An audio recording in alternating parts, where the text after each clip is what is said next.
Throwaway. I'm stuck in my room. The exits don't lead anywhere.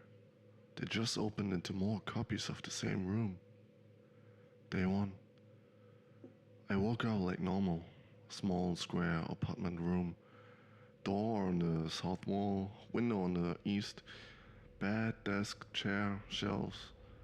I went to leave for work, opened the door and stopped. No hallway. Just my room again. Same layout, same furniture. But I wasn't looking at it from inside. I was standing in the doorway, seeing it like I would if I'd just come home. Bed on a far wall, desk to the side. I turned around. Behind me was still the original room. Messy bed, open chip bag, half-dead cigarette in the ashtray. So the door now linked 2 rooms. The used one I left and a clean copy I had. I tried the window, same result. Climbing out, I ended up climbing into another reset copy from the east side. Looking back through the window, my first room was still there, ashtray smoke still rising. The exits don't close behind me, they just connect to new rooms. Day 2. Every new copy is reset. Food sealed, bottles full, cigarette packs untouched. My phone battery jumps back to 80% every time I cross over. But the old rooms stay exactly as I left them. I can step backward and see the half-eaten chips, the burnt matches, the butts floating in the ashtray. It's not erasing anything, it's stacking them. One after another, a trail of dirty rooms. I stood in the doorway for an hour staring down the tunnel. I could see 3 rooms behind me already, each one a little darker. Day 4. I tested survival, easy. If I run out of food, I just step into a fresh copy. There's always another bottle, another pack. But the tunnel bothers me. When I stand in the doorway and look back, it feels like I'm staring through a string of old terrariums, each one housing a fossil of myself. My trash, my smoke, my movements locked in. I keep expecting something to look back. Day 5. It happened. I fell asleep in a new room. When I woke, the first thing I saw was the window. Something about the light felt wrong. I sat up and froze. Through the glass in the old room I'd left behind, the window was crowded with shadows. A dozen, maybe more. Tall, thin shapes pressed close to the glass, shoulder to shoulder. No faces, no features, just silhouettes stacked together, watching me. They didn't move when I moved.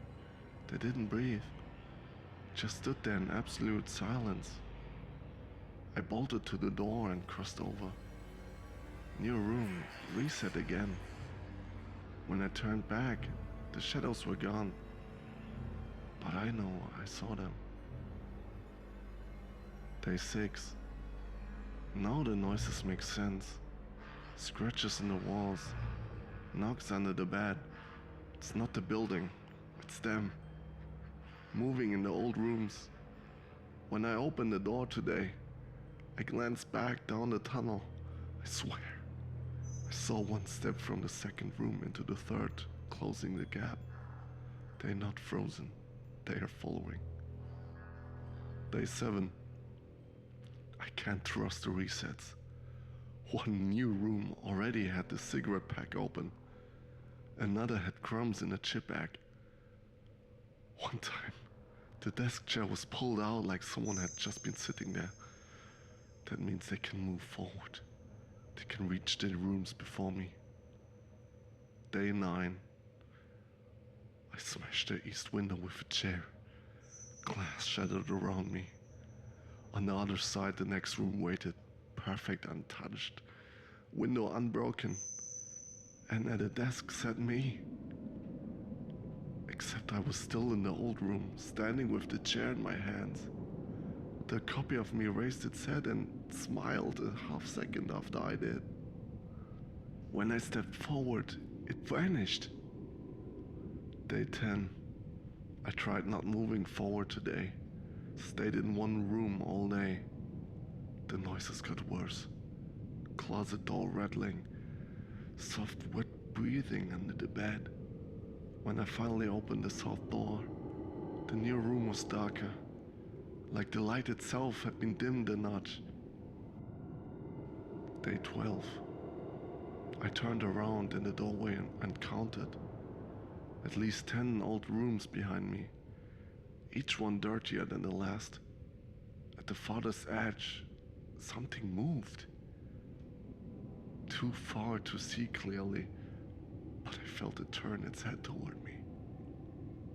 Day 13. Sleep is dangerous.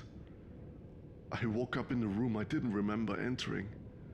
The clock frozen at 3:33.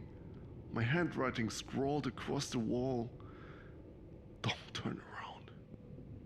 I don't remember writing that. Day 14. The shadows don't hide anymore. When I open the door, I see them standing in the previous rooms. One in the corner, one crouched under the desk, one pressed against the glass of the window, head tilted. They don't chase, they wait. They know I'll keep moving forward. Day 16. I try to count how many there are now. Too many. They fill the tunnel, and they're closer every time. Today the new room had my lighter already on the desk, warm when I picked it up. They're not just behind me anymore. Day 17. I don't think I'm the one writing anymore. The words come too fast, too smooth. My reflection in the monitor doesn't match me. It types a split second later, or earlier. Sometimes it finishes my sentences. I stop. The screen keeps scrolling. Day 18. This will be my last update. The shadows are here with me now. They stand in the corners of the new room before I even step through. One leans over my shoulder when I type. I feel its breath on my ear. The latest room had no food, no cigarettes. The reset failed. I've run out of fresh copies. When I open the next door, I know what I'll see. A crowd of them, waiting, packed shoulder to shoulder in the next new room. If you're reading this, don't ever open your door if you see your own room on the other side. The moment you step through, you're already building the chain, and something is waiting at the far end, walking slowly toward you.